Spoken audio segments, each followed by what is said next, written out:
देखो बच्चों, प्रश्नावली 10.1 का ये जो अगला प्रश्न है, प्रश्न क्रमांक 3 मैं हल कर रहा हूँ, जैसा कि मैंने आपको पिछले वीडियो में बताया था।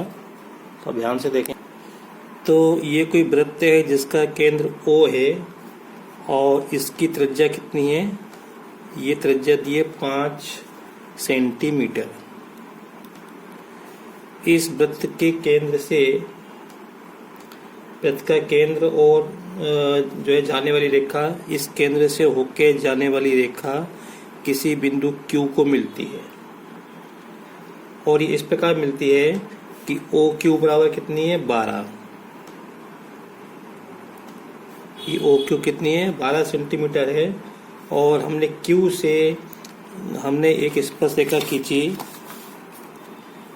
Q से अब स्पर्श रेखा अपन कहीं भी खींच सकते हैं, ऐसा थोड़ी है, कहीं भी खींच सकते हैं। आप चाहो तो ऊपर खींच लो, यहाँ खींच लो, तो मैं यहाँ पे खींच रहा हूँ स्पर्श। तो दिखना चाहिए, जब हम चित्र बनाए तो हमको स्पर्श रेखा खींचते हुए जाना चाहिए। ये स्पर्श रेखा है, तो स्पर्श रेखा खंड यहाँ तक की लंबाई अपने को लेना है। तो स्पर्श रेखा खंड ये बिंदु P है, तो ये PQ की लंबाई हमको बताना है। इसमें 4 उत्तर दिए हैं कि क्या होगा। तो देखो हम क्या करेंगे, हम इस O को P से मिला दो। तो आपको मालूम है ये स्पर्श बिंदु है, ये स्पर्श रेखा है और ये त्रिज्या है। तो त्रिज्या स्पर्श रेखा पर लंब होती है, त्रिज्या स्पर्श रेखा पर लंब होती है। इसका मतलब ये कोण कितने का है? 90 का। ये त्रिज्या है तो ये 5 सेंटीमीटर है और ये 12 सेंटीमीटर है। तो इस कोण के लिए ये क्या कर्ण होगी और इन दोनों भुजाओं में से एक लंब एक आधार होगी। तो ये भुजा हमको मालूम है, तो हम इसको निकाल सकते हैं पाइथागोरस प्रमेय से। ध्यान रखो, ये क्या है? कर्ण है, ठीक है, और ये एक भुजा है, तो हम तीसरी भुजा निकाल सकते हैं पाइथागोरस प्रमेय से। तो अब मैं कर रहा हूँ, तो पाइथागोरस प्रमेय से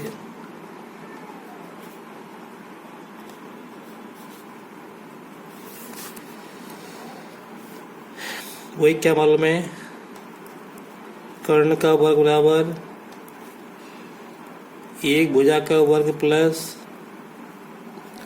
दूसरी भुजा का वर्ग। इसके स्थान पे अपन लंब का वर्ग प्लस आधार का वर्ग भी लिख सकते हैं। तो चित्र में कर्ण क्या है? OQ। तो आप चाहो तो OQ वर्ग लिखो और एक भुजा लिख दो OP वर्ग, और हमें PQ वर्ग हमको निकालना है। तो OQ का मान कितना है? OQ का मान दिया है 12 सेंटीमीटर। तो 12 का वर्ग बराबर OP, तो 5 का वर्ग प्लस PQ वर्ग। 12 का वर्ग 144 बराबर 5 का वर्ग 25 प्लस PQ वर्ग। तो इस 25 को उधर लाओ, तो 144 माइनस 25 बराबर PQ वर्ग। 144 माइनस 25 इसमें से जाएंगे तो 14 में से 5 गए तो 9, और यहाँ बचे 13 में से 2 गए तो 11 बराबर PQ वर्ग। ये PQ वर्ग यहाँ लिख दो। तो अपने को PQ का मान निकालना है, तो वर्ग हटाएंगे तो इस पे क्या आ जाएगा? वर्गमूल आ जाएगा। अब बस इसको इतना ही लिखा दो, क्योंकि 119 का वर्गमूल नहीं होता है। तो PQ बराबर वर्गमूल 119 सेंटीमीटर। तो ये आपका ये उत्तर रहा। मेरा कहने का मतलब ये है, अगर आप ये प्रश्न ध्यान में रखोगे तो आपको हल करने की जरूरत नहीं, क्योंकि हल करने में आपको समझ आएगा। अगर ये प्रश्न आया तो ये आ चुका है, तो 1 नंबर का आ चुका है। तो इसलिए अगर इन प्रश्नों को आप देख लेंगे तो अपनों को हल करने की जरूरत नहीं है। अब देखिए, इसका अगला जो पार्ट है वो ये प्रमेय 10.2 बाहरी बिंदु से वृत्त पर खींची गई स्पर्श रेखाओं की लंबाई बराबर होती है। ये भी वस्तुनिष्ठ में सत्य असत्य में पूछ लिया जाता है। कभी पूछते हैं कि ये समान होती हैं, कभी पूछते हैं असमान होती हैं। तो बाहरी बिंदु से खींची गई स्पर्श रेखाओं की लंबाई समान होती है तो सत्य बोलेंगे, अगर उसमें लिखा असमान होती तो आपको असत्य बोलना है। तो ये वृत्त है और ये बिंदु P है। तो बाहरी बिंदु से खींची गई स्पर्श रेखा, तो बस अपने को रेखा तो आगे तक जाती है असल में ना, तो अपने को स्पर्श यहाँ से लेकर स्पर्श बिंदु तक ये रेखा खंड, तो ये लंबाई क्या होती है? बराबर होती है। ये बात अपने को ध्यान में रखना है। हम प्रमेय बाद में सिद्ध करेंगे। मैं सीधे भी करवा दूंगा, लेकिन अभी ध्यान रखना बाहरी बिंदु से खींचे गए स्पर्श रेखा खंडों की लंबाई बराबर होती है।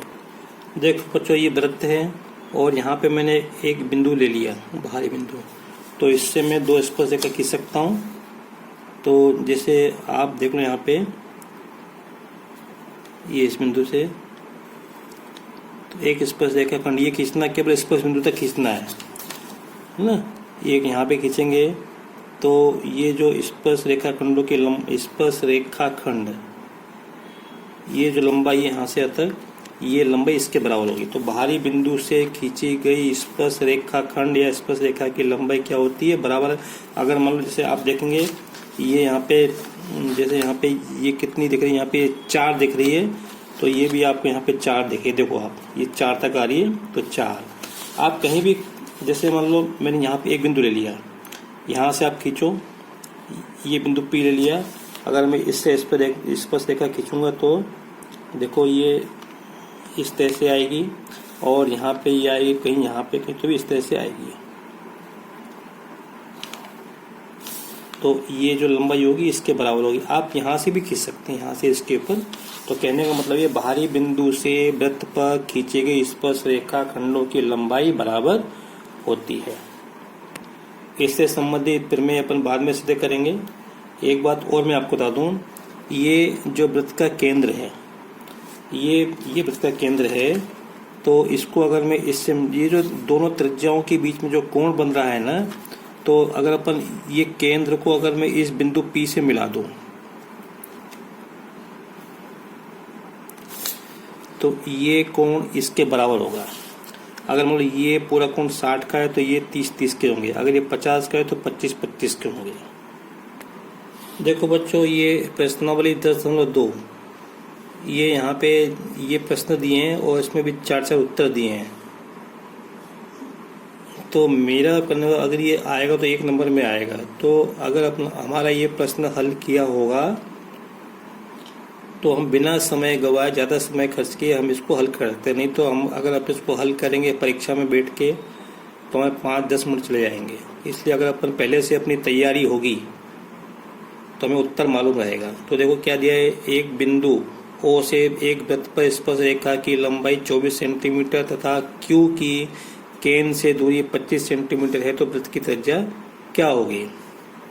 देखो बता दो मैं करके। ये वृत्त है, इसका केंद्र O है और यहाँ पे एक बिंदु Q है, एक बिंदु Q है। तो यहाँ से केंद्र की इस बिंदु की दूरी हमको दी हुई है, कितनी दी है बताता हूँ मैं अभी। तो ये हमको OQ की दूरी दी है 25 सेंटीमीटर और इस बिंदु से हमने एक स्पर्श रेखा खींची, कहीं भी खींचो चाहे ऊपर चाहे नीचे, यहाँ भी आ सकती है ना, मैं तो यहाँ पे खींच रहा हूँ। तो ये जो स्पर्श रेखा है, इस स्पर्श रेखा की लंबाई हमको 24 दी है, तो हमको इसकी त्रिज्या निकालनी। अब त्रिज्या तो हम ये त्रिज्या कहीं भी खींच सकते हैं, तो हम तो इससे वहाँ खींचेंगे जहाँ हमारी बात बनेगी। तो ये मैंने त्रिज्या खींच दी, तो हमको ये त्रिज्या की लंबाई निकालनी, OP हमको निकालना है। अब हमको मालूम त्रिज्या स्पर्श रेखा के स्पर्श बिंदु पर लंब होती है, मतलब ये कोण कितने का है 90 का, तो ये कर्ण होगा। तो पाइथागोरस प्रमेय से ये हम ये लंबाई निकाल सकते हैं। तो सीधे लिख दो पाइथागोरस प्रमेय से। अब तो आपको मालूम है ना पाइथागोरस प्रमेय क्या होती है, बस। तो यहाँ से ये करना रहेगा OQ वर्ग बराबर QP वर्ग प्लस OP वर्ग। OQ कितनी है 25 का वर्ग बराबर QP 24 का वर्ग प्लस OP वर्ग। 25 का वर्ग 625 होता है। बहुत से बच्चे 25 दूनी 50 करते हैं, तो ये गलती नहीं करना। 24 का वर्ग 576 होता है प्लस OP वर्ग।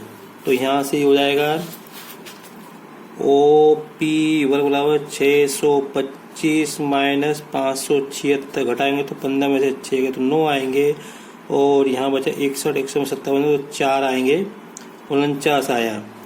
तो OP वर्ग बराबर 49, तो OP बराबर वर्गमूल 49 और 49 का कितना आएगा 7। तो OP का मान कितना आया 7। तो मेरा मतलब ये है कि देखो यहाँ पे OP का मान 7 आया, तो इसका उत्तर क्या होगा, पहले का A होगा।